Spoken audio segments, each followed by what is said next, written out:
Buen día, profesor. Este es para la tercera parte, profesor. Sí, profesor, pero... Y entonces aquí la cosa, profesor, que todo el mundo se llama profeta y sabe que es profeta y que cree que... Bueno, sí, la cuestión de profeta es porque la mayoría de ellos provenían de gente de sacerdotes y de profetas. Era como una dinastía. Y era la alta alcurnia, la élite. Daniel llegó a ser secretario del rey de Babilonia, Nabucodonosor. Tenían puestos porque eran preparados y educados. Y Isaías realmente, cuando usted ve que dice que es hijo de Amós, hay Amós con Z y Amós con S. Muchos de esos profetas menores fueron agricultores, fueron ganaderos, etcétera. Y profetas mayores como Isaías, su padre era hermano del rey de Judea, llamado Amasías. Y entonces estos hombres pertenecen a la aristocracia, a la alcurnia, y por eso vemos que hay mucha inconsciencia al estudiar este libro. Por ejemplo, usted oyen decir que Babilonia es confusión y vaina por la lengua, ¿verdad? Pero resulta que Confucio, a quienes le dicen que es confusión, resulta que Confucio significa armonía. Confucio dijo: vive cada instante de tu vida inmensamente feliz, con amor y gozo espiritual, como si fuera el último segundo de tu existencia. De ahí que hay una gran diferencia con aquel que llega a un momento que dice en el Nuevo Testamento, cuando ya estaba escrito en Isaías, en los capítulos 61, un anuncio de salvación a Israel. Cuando dice: el Espíritu del Señor está sobre mí, porque el Señor me ha consagrado, me ha enviado a dar buena noticia a los pobres, a aliviar a los afligidos, a anunciar libertad a los presos, que lo suelte Bukele. Bueno, libertad a los que están en la cárcel, a anunciar el año favorable del Señor, el día en que nuestro Dios nos vengará de nuestros enemigos. Hay un pueblo afligido que está necesitando a alguien que lo salga con el famoso Osana, que lo salve y los consuele. Y entonces este hombre también, cuando lee ante el Sanedrín el primer libro, cuando llega, cuando abre el libro, lo primero que dice: que el Espíritu de mi Padre está sobre mí. Entonces ya hay un Dios antiguo y alguien primero. Pero yo lo que me llama la atención es que con el cuchillo que Moisés asesinó a un faraón, y con los que Abraham también asesinaba, y todas estas cuestiones, vemos que ellos desconocían, hasta el mismo Jesús en su época, la circulación de la sangre en las venas. Y por eso se hablaba de un alma que era una cuestión mental, y Platón, y bueno, una cantidad de cosas que entran ya para esos tiempos. Y resulta que la circulación de la sangre en las venas, descubierta por César Beth y luego por un inglés desarrollada y analizada, y hasta nuestros días, que ya se sabe que la sangre circula por las venas, estos hombres desconocían totalmente esto.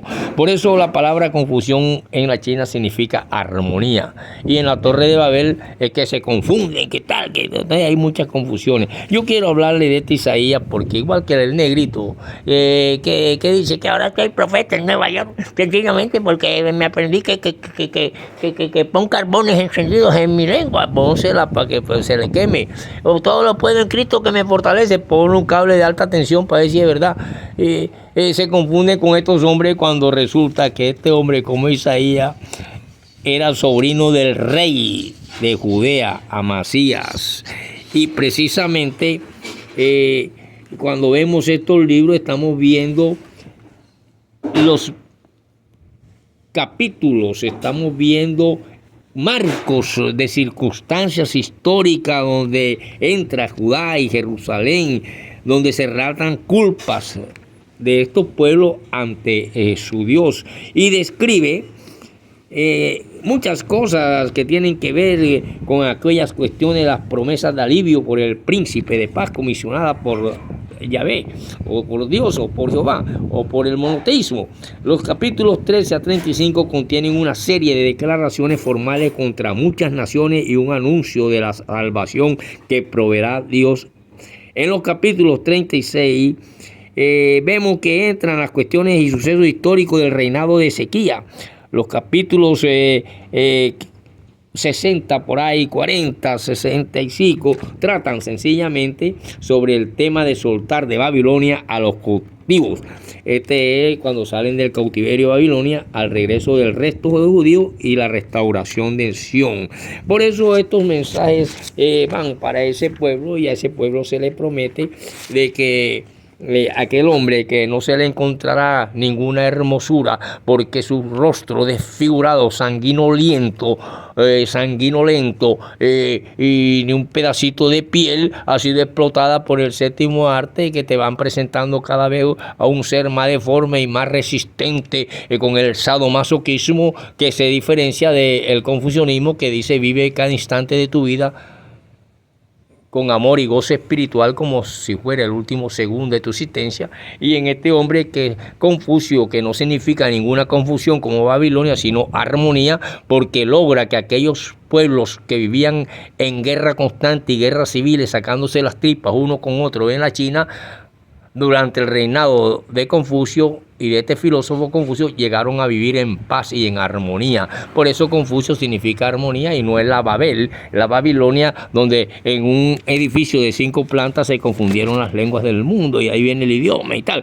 Por lo tanto, el negrito que se roba los zapatos es profeta en Nueva York, porque se aprendió que Filipenses 4:13, todo lo puedo en Cristo que me fortalece, y resulta que estos hombres profetas pertenecían a la alta élite o a la aristocracia de aquellos tiempos, y que por lo tanto hay un enunciado de que se le mandará una salvación a estos pueblos, y que ahí se manifestaría la bondad de su Dios para con aquel pueblo llamado Israel. Y de esa manera se dice que aquel enviado será llamado príncipe de paz, Dios eterno, Dios no sé qué. Pero también aquí, así como una palabra, la S y la Z, determinan dos seres totalmente diferentes, Amos y Amos, el uno con Z y el otro con S, también acá hay una gran diferencia entre el Dios antiguo y el Dios de los romanos, que es Jesucristo, en la D mayor o la D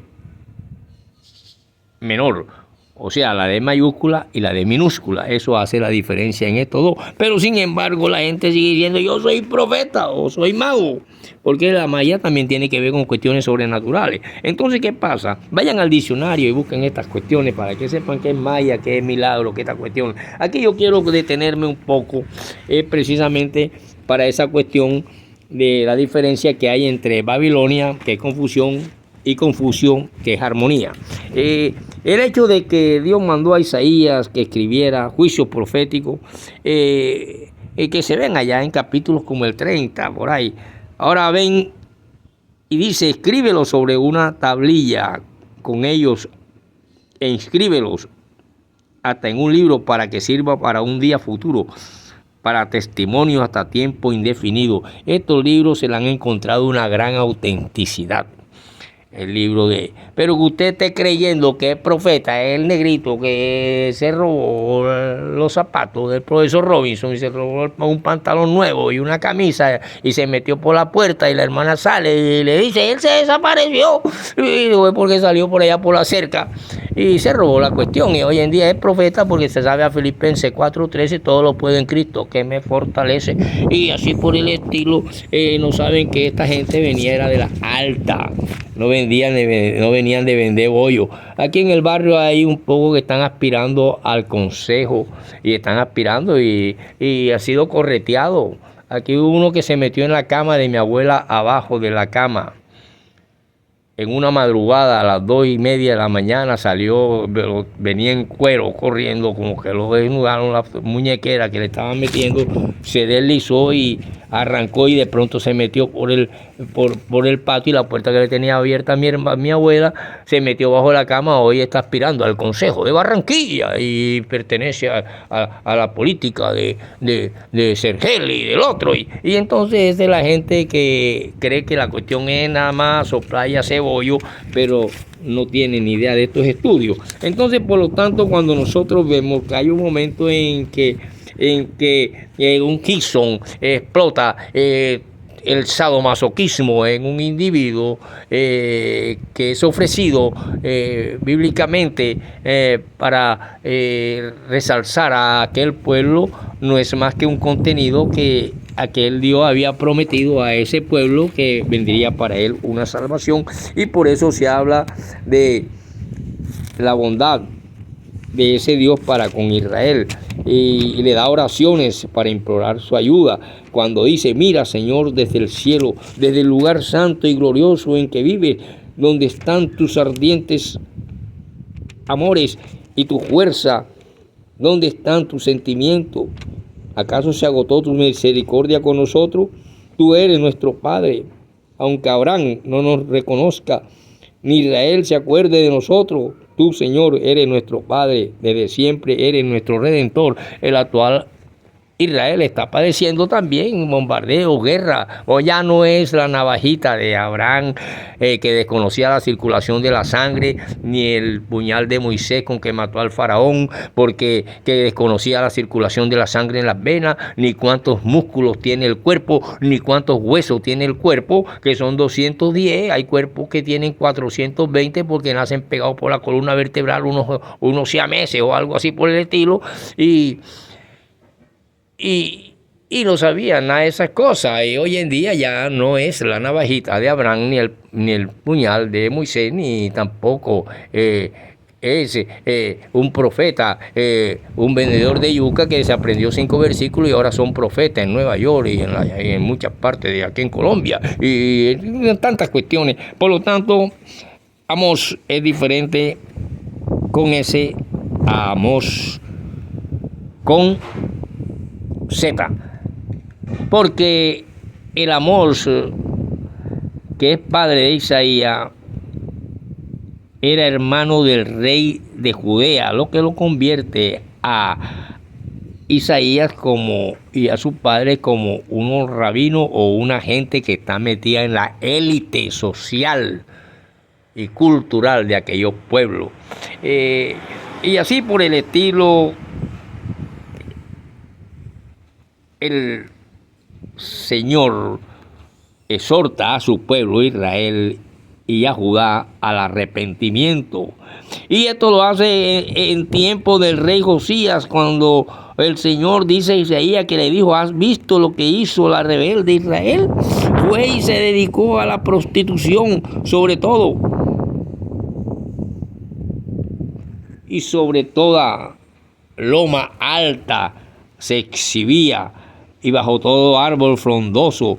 Yo pensé que aún después de todo lo que ella había hecho, volvería a mí, pero no volvió, porque aquel pueblo de dura cerviz se olvidaba de su Dios y su cosa, y ellos escriben en su cultura todas aquellas cuestiones a través de los que sabían leer y escribir y estaban metidos en el cuento de los manuscritos y de los textos antiguos, y que venían de generación en generación conservando libros sagrados, que le llaman libros sagrados, que se recogen en lo que hoy se llama como Biblia, y que hay muchas cosas y palabras del Nuevo Testamento que realmente son una réplica o una imitación del Antiguo, como cuando leyó Jesucristo: el Espíritu de mi Padre está sobre mí, que ya lo vimos que está acá también en Isaías, cuando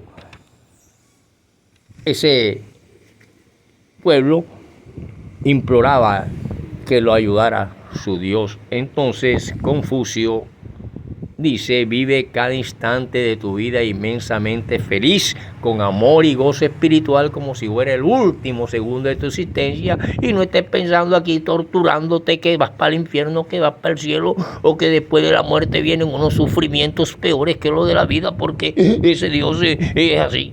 Entonces, profeta, no te dejes sacar la plata en el bolsillo. Cualquiera dice que es profeta porque se sabe que en Filipenses 4:13 dice todo lo puedo en Cristo porque me fortalece. Pero resulta que también hay una cantidad de corruptos y ladrones.